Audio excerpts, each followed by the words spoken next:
morning, everybody. There we go. Again, I'm Patsy Barrington, and I'm on faculty at the University of West Florida. I work in and teach in the Community Health Education Department.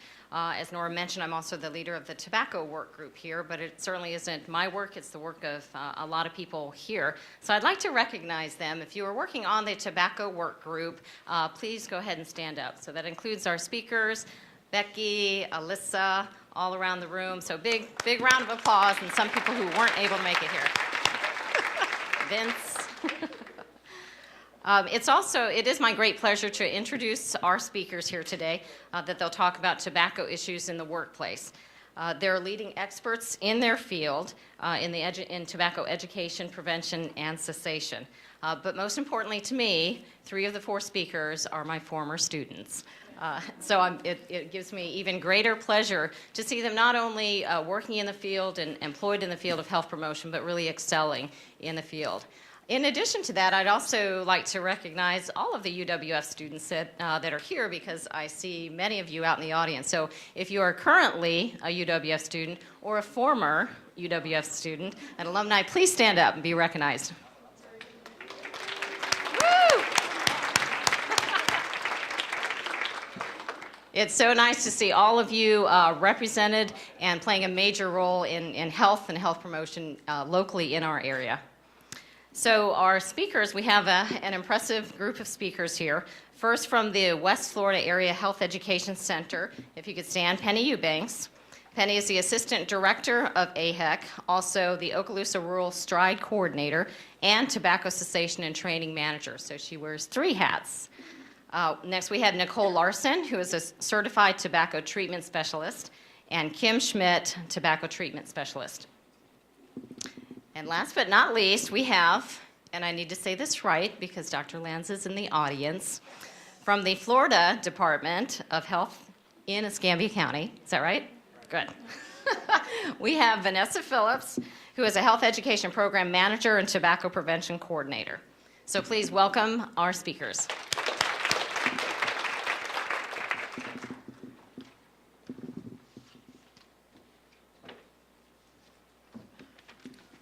Now, if I can just not mess up the clicker like they told me not to. But good morning. We are actually thrilled to be here, and on behalf of the Florida Department of Health in Escambia County and West Florida AHEC, we thank you for allowing us this time to talk to you about the assistance available to put tobacco-free work sites in place.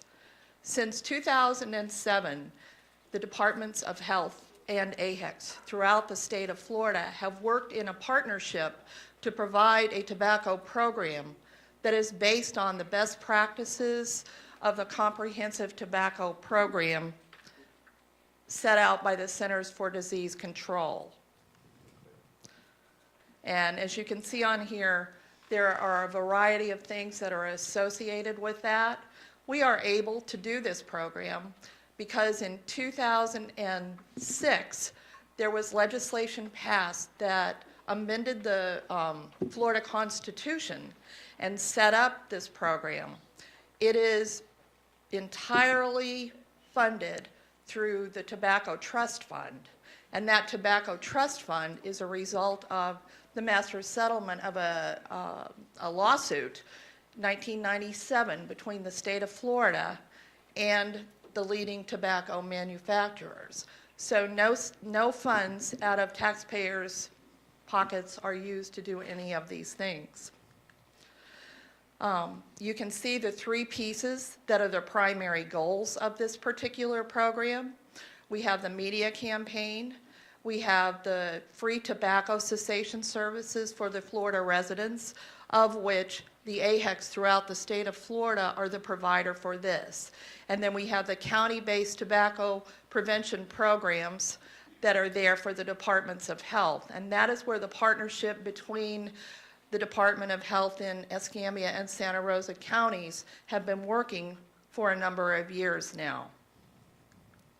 Some of the facts about tobacco, I'm sure you have seen many of these and will be seeing more of them, is that 1 in 5 Americans do use tobacco, and that it is responsible for 1 in 5 deaths, and is actually the leading preventable cause of death in the United States.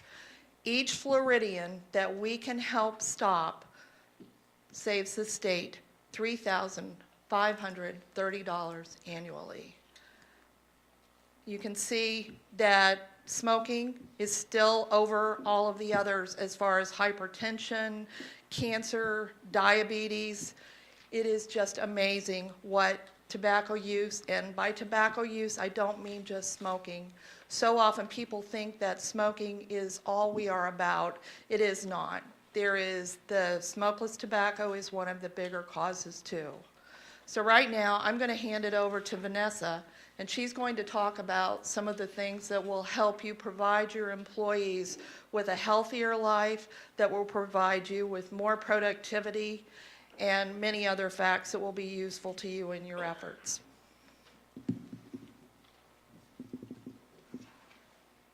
So I get the big job of explaining to you what you want to know. How do we change policy, and what does tobacco in the workplace have to do with me? It's a personal issue, right? Well, wrong, because Roe told us that majority of the issues aren't really personal. We spend a lot of our time in our workplace. So now is the time to help your employees to actually quit. So recent studies have shown that employees who actually smoke cost the business thousands of dollars each year in actual productivity loss and presenteeism.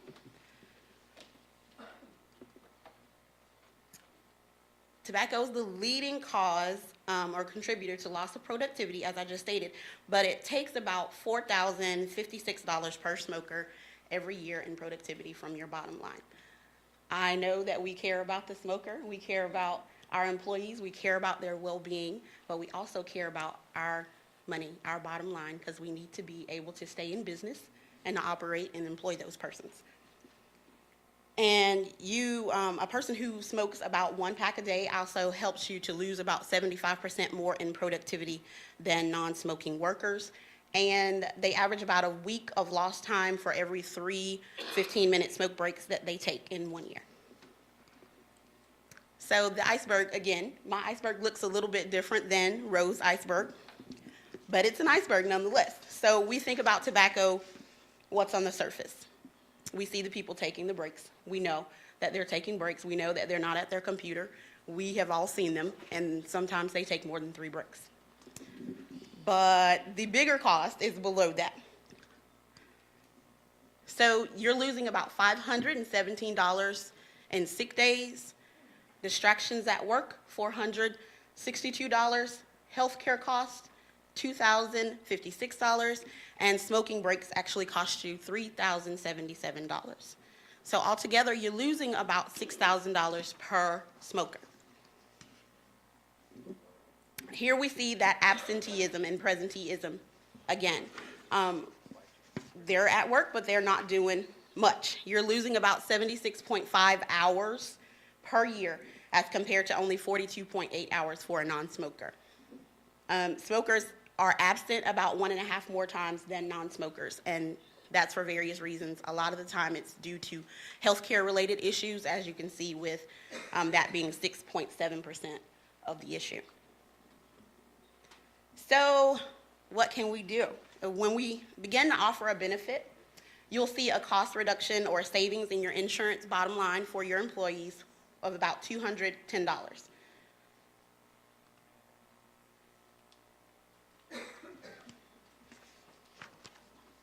So there's obviously more hospital days, but they're 20% more hospital days. And then it's important to note here, once you help the employees quit, when you get down to an employee who has quit for good, they get the same risk as a non-smoker. So you're actually saving money there by helping people quit. So let's go one more time. Numbers. How do we know how many people smoke without asking them? You can estimate a little bit. You can use the Florida smoking rate, or you can use the Escambia County smoking rate. And then you'll multiply those number of smokers by lost productivity costs, which is about $4,056. And then you'll multiply the number of smokers by your medical costs, which is lost per smoker, which is about $2,056. I've done the math for you. Ta-da. So miraculously, you have about 50 employees. And we've said in Rose's presentation as well that about 80% of our businesses here in Escambia County have 50 employees or less. So you fit this description here. You are in here and you're losing about $51,340 every single year. That's a lot. Are these figures for smokers only or any tobacco users? These figures are actually based on the smoking rate, so this is smoker only. But when you start to add in things like smokeless tobacco and other nicotine product uses, then you'll get a higher number. I also want to point out that if you wanted to get something that's a little closer to our local level, our local smoking rate is 22.6. So you would just place the Florida smoking rate with the Escambia County smoking rate. So what are we doing about it? We are working in the field together every single day, and we've done so, as Penny stated, since around 2007. But we used to do a lot of education, a lot of community health, and we still do that. But around 2009, we changed to policy change. And so we've become experts in helping you to change your policies to actually include tobacco cessation and employee hire policies. And those things actually will increase or help your bottom line a little bit better than the education will. So we are working on 3 principles. The first one, you have to offer your employees proven successful ways to quit. And that's why we're here. AHEC has a proven successful way based in CDC best practice. And they partner with us at Tobacco Free Florida in Escambia County, and we are making sure that you can have that directly in your workplace if you need to. And then next, you need to create a supportive work environment. You can't just say, here you go, you're gonna quit. We're gonna help you quit. We're gonna work together, and we're gonna become healthier together. And then last, you have to evaluate. You have to find out what's worked for you and what hasn't worked and make changes from there. So just to expand a little bit more, you wanna offer proven ways to quit. U.S. Surgeon General, as well as the CDC, recommends that you actually offer your employees something. Do not implement a policy and then say, I don't know, go figure it out. Implement your policy and say, here are your resources. Here are the free things available for you. A great way to start is Tobacco Free Florida, and there are 3 free and easy ways to quit. And the AHEC ladies will expand on those things for you in just a moment.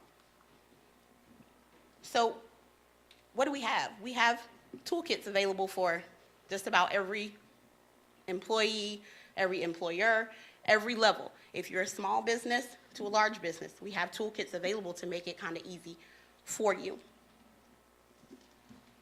And I want to go back to a slide that Ro had when she mentioned that we needed to provide certificates. We do.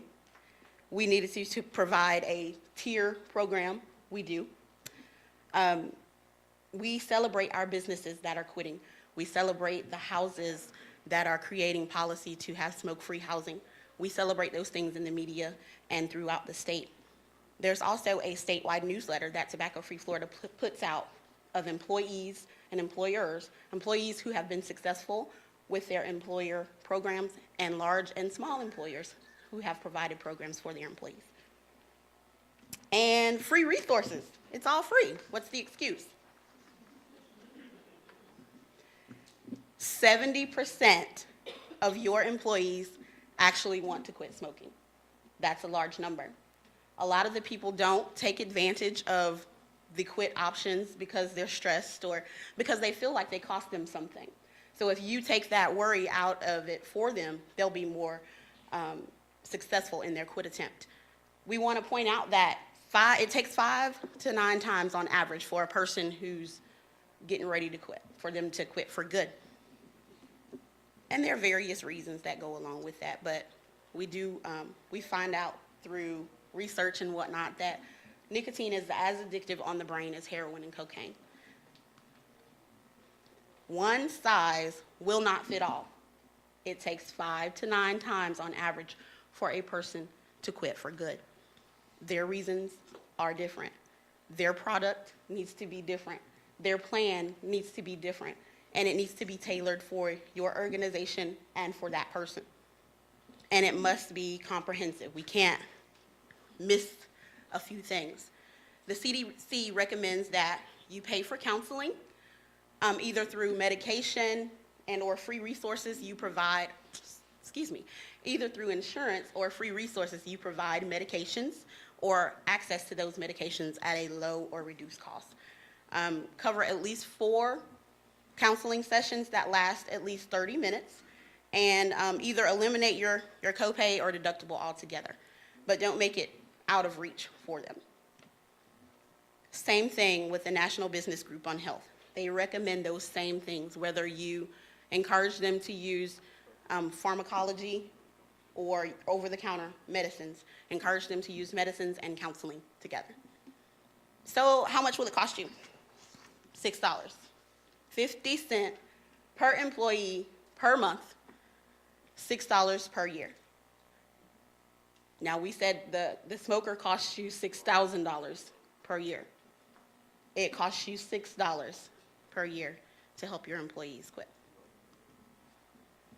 Tobacco cessation is the most cost-effective thing you can do for them. It's more common and more cost-effective than covering disease preventions for hypertension and high blood pressure, which are kind of the same thing.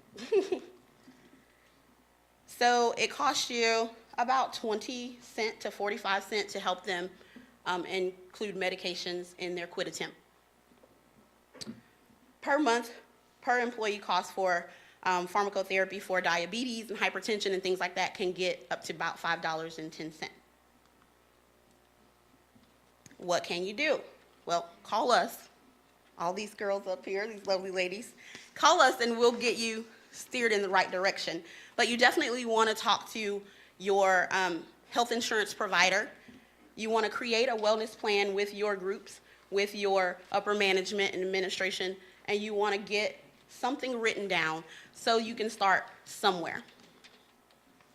What to avoid? Do not have required co-payments. There will be more griping. There will be less people to participate. Free is always great. I don't know about you guys, but I like free.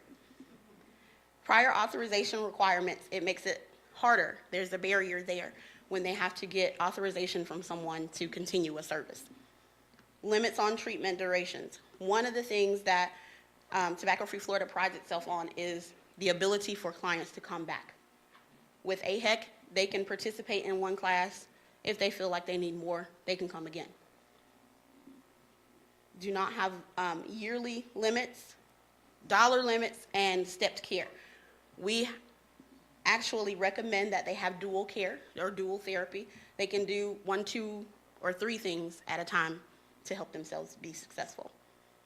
So you can actually see a return on your investment with your medical savings and your productivity in 1 year. 1 year.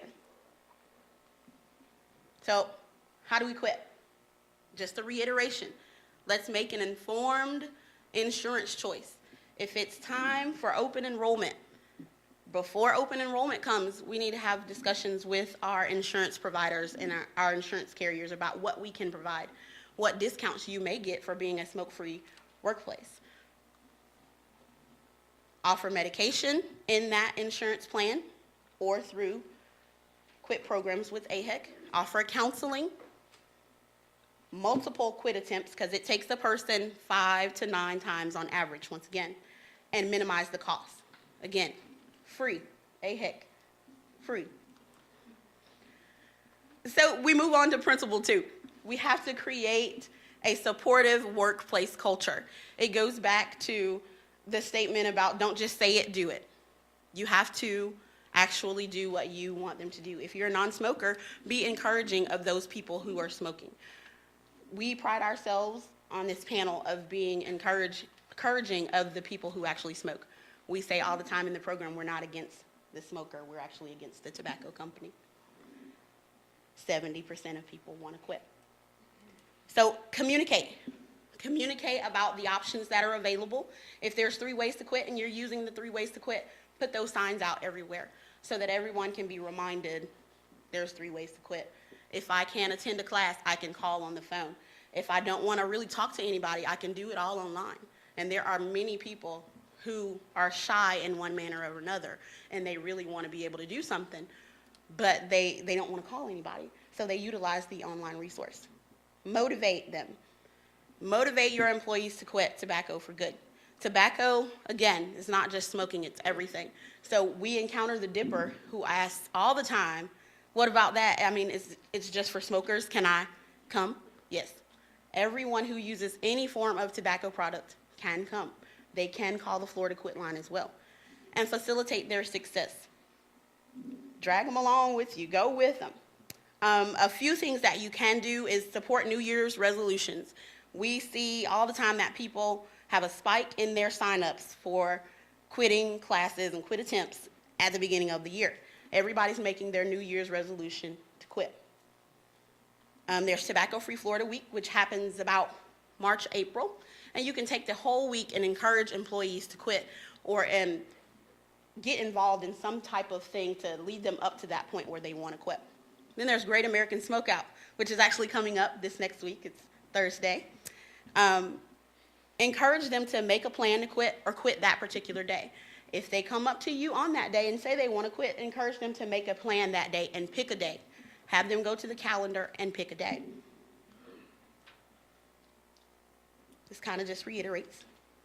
So next, all we want to know, tobacco-free grounds. You can do that. Legally, you can do that. There is no law saying that you cannot provide tobacco-free grounds for your business, and there's no law saying that you cannot implement tobacco-free hire policies. Tobacco-free grounds, they reduce temptations to use tobacco, and that creates the environment for success. It reduces the number of cigarettes smoked by employees, and it limits the exposure to secondhand smoke. So what are the type of policies? You can start small with breathe easy policies, and that's kind of creating a parameter around the door, 25 feet, 50 feet, don't smoke within those parameters. Oftentimes people who kind of smoke closer to the door or closer to the vent intakes, we can smell it on the inside, and that creates a whole nother issue within itself. You can go smoke-free, meaning nobody can smoke on your campus, but they can use other things, other tobacco products. But we say go big or go home. Go tobacco-free. No using any kind of tobacco on our campus at all by anyone, 24/7. Then you have tobacco-free new hire. If you want to take a step-up approach, you can enact policies that only cover the people who are coming in brand new. They have to have been quit for 3 months or 6 months or what have you. You have the flexibility there. And then you can go to an entire tobacco-free workforce. Nobody uses tobacco anywhere. And which reminds me, e-cigarettes, they're the hot topic. Though they are not tobacco in their form, they are nicotine delivery systems. Whether it's called an e-cigarette, a vapor apparatus, or any other kind of hookah, personal hookah pen, whatever, they have all kinds. No matter what they're called, no matter what they look like, no matter if they're hanging around their neck in their psychedelic colors, they're e-cigarettes and they are nicotine delivery devices. You want to create a culture where it's not okay for someone to sit down and smoke those devices in front of you.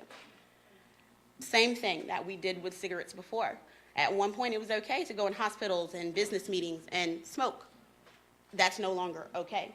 But it's becoming the trend to come into your hospitals or your businesses and smoke e-cigarettes or vapor apparatus, and we don't want that to be the case.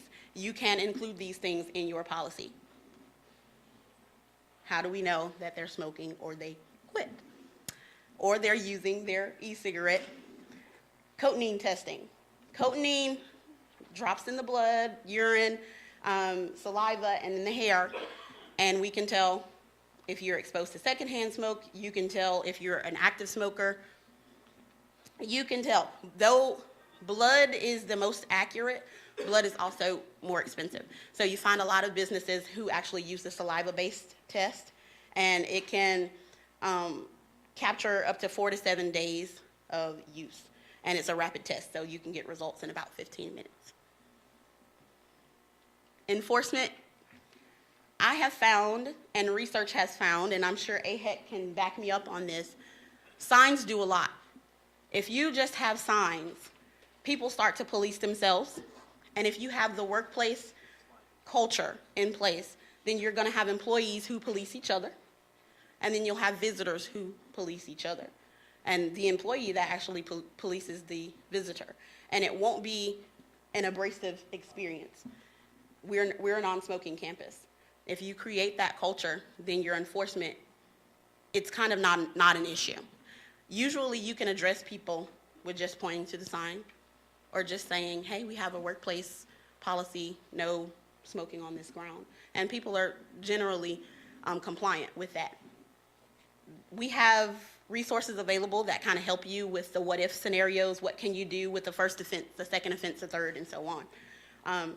That's what this slide is, but we have this resource available for you. So let's talk evaluation. This is the quickest slide here. Evaluate. What are you doing? Write it down. What did you do? Did it work?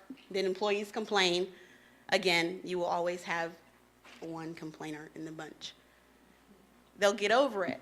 They'll move on once it becomes the culture of the workplace. Once it's acceptable and this is okay, everybody will be on board. So make sure to evaluate your program. Make sure that it's something that you are continuously evaluating. If something does not work, figure out what will. And I can't stress enough, call us. We have all kinds of scenarios that we can probably help you with in the beginning. And I'll turn it over to Kim and Nicole, and they'll discuss a little bit more about the cessation programs that they are able to offer.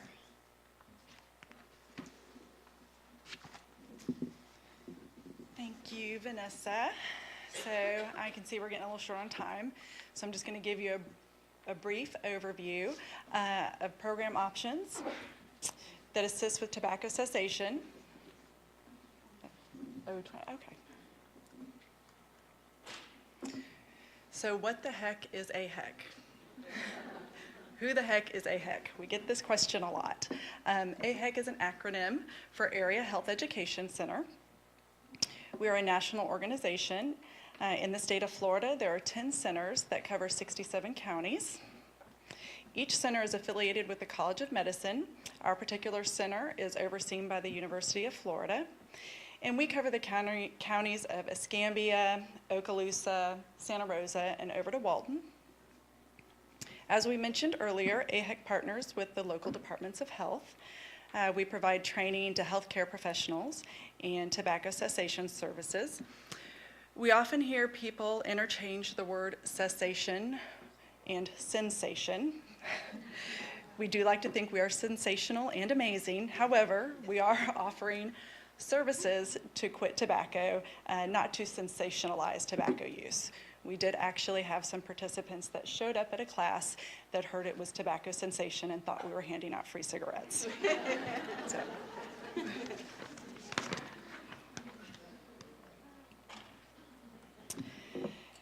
The 3 free and easy ways to quit make it simple for any Florida resident to have access to resources to help them quit tobacco. By calling the Florida Quit Line, callers can speak with a trained and certified quit coach who assists them in developing a personalized plan. They receive coaching sessions, self-help materials. They can sign up to receive motivational texts. And then they also receive 2 weeks of nicotine replacement therapy that's delivered to their home. Then the free online tobacco cessation program is called the Web Coach. It's a web-based quit plan and is developed with the user. Both the phone and online programs offer motivational and educational materials and free nicotine replacement therapy. Benefits of both these programs is that they can be done at the user's own pace and in the privacy of their own home. And then you can register for a face-to-face class as the 3rd free and easy way to quit. We at West Florida AHEC We can facilitate the classes at your work site with a trained tobacco treatment specialist, and that's usually Nicole or I or both of us.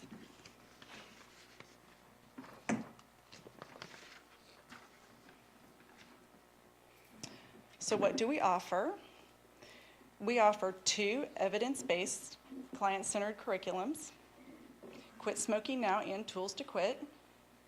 Both programs were created by ex-smokers, and they're led by trained facilitators. So both programs cover the topics of addiction and medications that help with withdrawal, planning for a quit date, overcoming cravings, relapse prevention, and behavior modification techniques.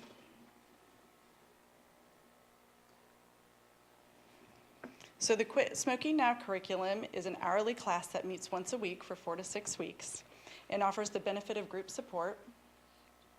We provide attendees with guidance, quit aids, and 4 weeks of free nicotine replacement therapy.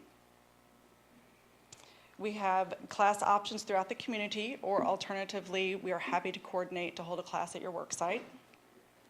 And then we have the Tools to Quit, which is a one-time intensive 2-hour seminar in which the participants receive information on how to select and prepare for a quit date. And then they also receive 4 weeks of free nicotine replacement therapy. So we kind of give them the information, the education, and the supplies, and let them go and determine when their quit date's going to be. And as with the Quit Smoking Now 6-week curriculum, we can come to the work site, or alternatively, we will give them a list of classes that are ongoing in the community. And participants in both of our programs are encouraged to contact their facilitator with any questions or concerns. We do give them a phone number so that they can reach us directly. And again, anytime they can come back through the program as many times as they want. Occasionally, they just need extra support. So now I'm going to turn it over to Nicole, and she's going to discuss pharmacotherapy and provide more detail how we can assist your work site.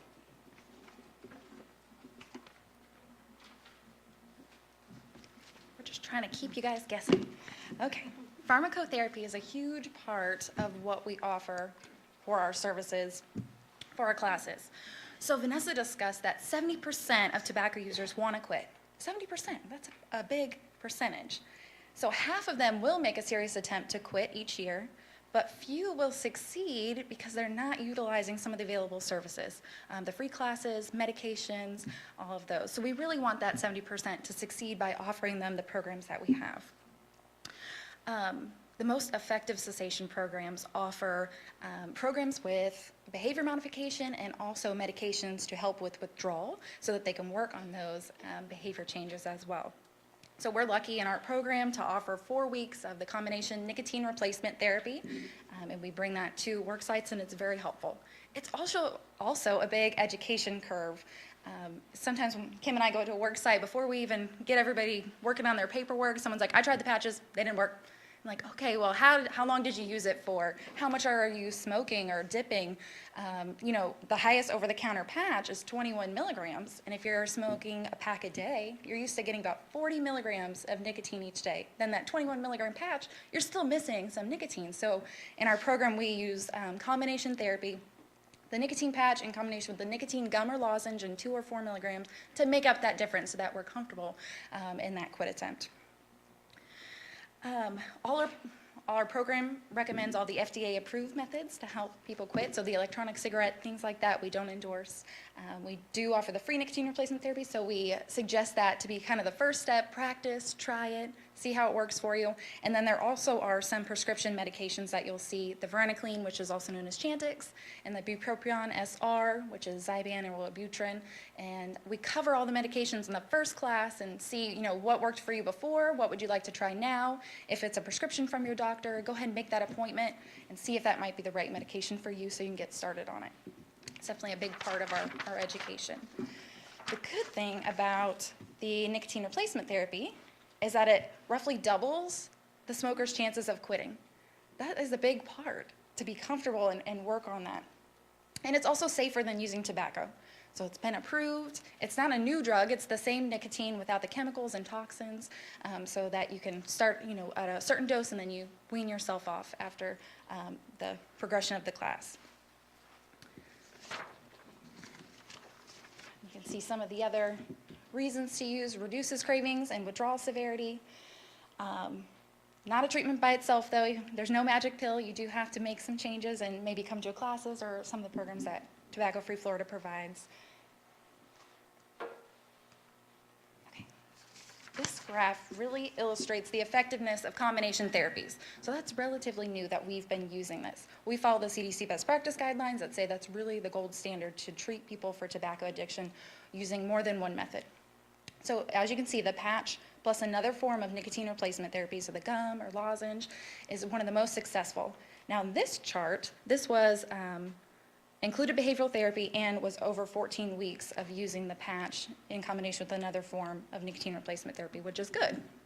For our Quit Smoking Now program, our quit rate is about 36.9%, which is very good considering Vanessa said on average 5 to 9 times someone will try to quit before they get it right, and that's being quit for a couple of months after leaving the program. And those that aren't using medication or cessation classes, the quit rate's about 4 to 7%. So it's quite a bit lower for the other programs. This is just a small list of some of the organizations we've been blessed to offer cessation services for. We do respect all our partnerships, so I did ask for permission before I put it in our slides here. And we're hoping to add some more. So we put Now You at the bottom because we're always looking for more work sites to expand in and to offer our services for. In this list, some have completely tobacco-free policies. They're tobacco-free hire. Others kind of started with the cessation classes to see what the response would be. So everyone's kind of at a different stage in their policy of what they offer.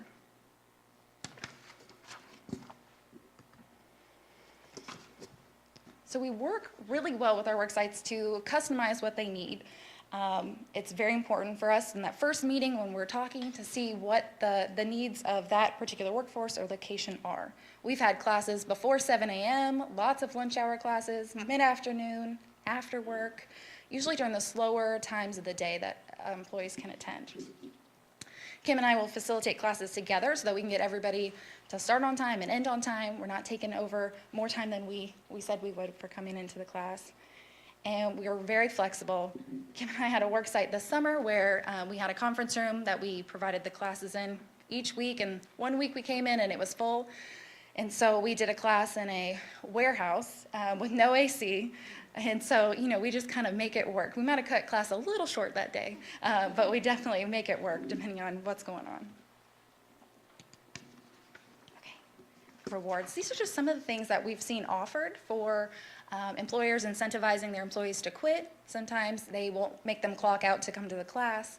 They'll provide lunch, gift cards for program completion, lower insurance premiums, insurance points towards wellness programs. Others will cover medications that are more expensive, maybe like the Chantix, as incentives to help them. So we've learned a lot by working in the community with all these organizations. Some key points that no two workplaces are the same. What works for one may not work for another. So we're really open to see what works best for yours. And it's really important that the employees understand it's not just about the cost savings, it's about their health and well-being, and that's what we really care about. The money savings is great, but it's about the people and the health of your workforce. And this is why creating a supportive environment is very helpful, that you kind of take an overall approach, and that way you're helping your people who really want to quit. If you've got people smoking outside and that's a trigger for them, it makes it a little bit more tricky. So if we can make an overall environment that's helpful to the quit intent, it's definitely can be beneficial overall. Now turn it back over to Vanessa. Okay. I'm leaving all my papers here for you. So Nicole mentioned making it work, and we specialize in making it work for you. Not one thing fits for every single organization, which is why we work every single day to make sure that we work together to create workplace policies. And I'd like to introduce you guys to Vince Wynn. Vince also does this in Santa Rosa County. He's our counterpart, and he makes it work for you in Santa Rosa County. We make it work for you in Escambia, and these ladies help Vince to make it work for you in Santa Rosa. Angel also works with us here in Escambia, and we often, all of us, we go around to the businesses and we do an environmental assessment. In fact, we're mandated by the state to assess every single business in Escambia County and every single business in Santa Rosa County. So, with that being said, we bought some assessments. So you don't know where you can go. We don't know how we can help you until we do an assessment, until we scan your environment, and until you take a look at what you have in place already and how we can build on that. After the sessions are over, Angel will have some of those in the foyer area out here, and if Vince doesn't have any, Santa Rosa people can fill out. They're the same survey. We work interchangeably because we have such a crossover population. So we work with businesses both in Santa Rosa and Escambia. If there's a business who has 2 locations, we probably will split up that work just because we're required to do so in each county. So key ideas to take away from this: follow the comprehensive model, offer quit services, create a supportive environment, evaluate. If it didn't work, change it and find something else that we can do. And offer cessation services. They're free. If you want a policy, it's free. If you don't know how to start, it's easy. We can do it. We can help you. And oftentimes, I failed to mention earlier, we go together. So if I know that Ascend, which is one of the businesses that we helped to go tobacco-free together, if I know that they want a policy, Nicole and I are going together. Because at that point, we can address cessation programs, we can address policy change, we can go ahead and take care of the whole package for you. And then we tailor it for you. So talk to us, call us. We've got cards on the table, information in your slide packets of how to reach us. Complete your environmental assessments, please. And there's also additional resources. We have toolkits available. We have step-by-step guides available. And outside of the Florida Department of Health, there are organizations who have mastered this process. And though we're pretty good, if there's something in there that's missing, you can find it somewhere else also. And we have those resources available for you. They're also available on the Live Well Northwest Florida tobacco portion of the site. And I think that's it. And do we have any questions? Yes, ma'am. When you say free, are you covering the cost of the oral meds, Zyban, or Ozempic?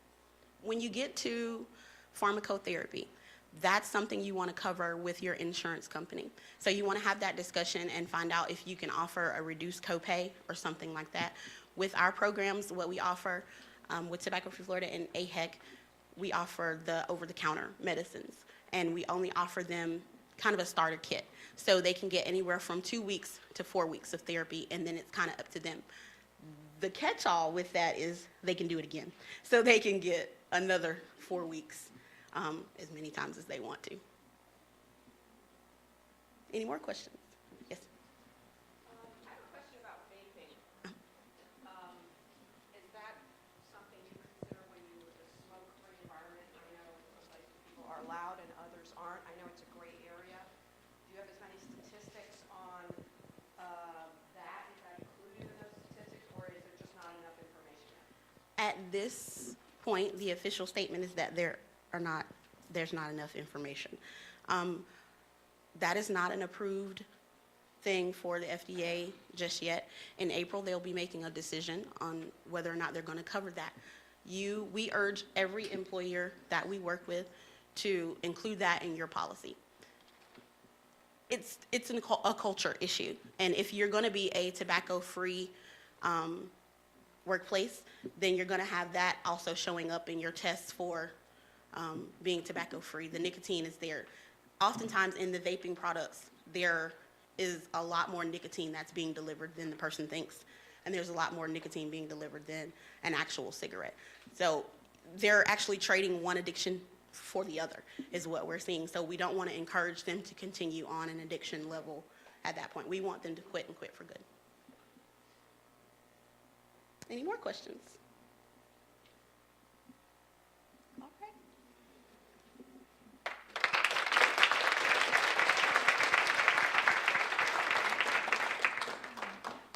thank you. We really appreciate the information you provided today.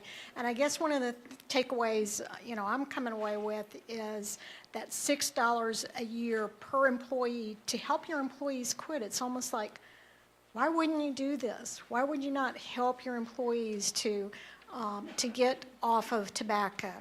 And the other thing is that AHEC is free, as well as the Florida Department of Health services are free. So you have free resources in this community to help your employees become tobacco free. So thank you again. Really appreciated the information.